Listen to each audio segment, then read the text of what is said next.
Hello guys, and welcome back to today's cryptocurrency video. And today we are going to be looking at YFI or YEARN.finance. At the time of recording, we are currently at the $8,397 right here for YFI. We are currently ranked at 175 with a market cap of about $279 million. We are having a 24-hour volume right here for of $45 million right here for YFI, right? So today we are going to be looking at the price action, the technical analysis and price prediction right here for YFI.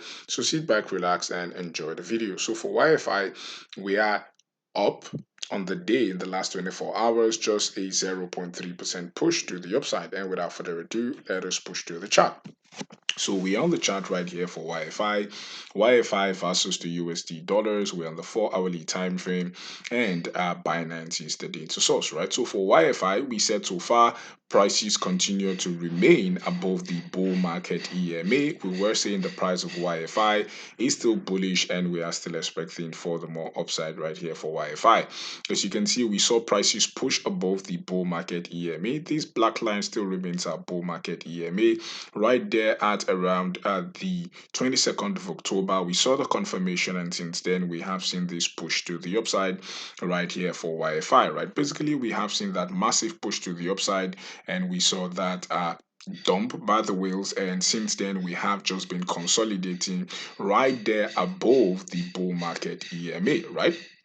And we said in our last video that we basically did not want to see this cross, right, happen right here for YFI. And as you can see, we saw the cross about to happen. We saw that push into that upside. But currently, as you can see, price is basically just sort of flirting with the bull market EMA. So currently, the price of YFI is basically not bearish and basically not bullish. We are just basically moving in some sort of sideways price action.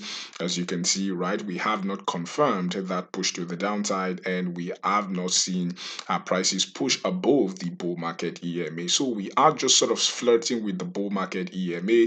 We currently are not bearish or bullish, but on the long term, we are bullish, and we are still expecting prices at around that 12,000, probably when the ETF would be released. But currently at the moment, we are basically should just be expecting some sort of price action and hope that the price of YFI would push above the $8,648 level, right? So that's the update right here for YFI. If you like the channel, please do not forget to click on the like button, click on subscribe button. Thank you for watching, and have a blessed day.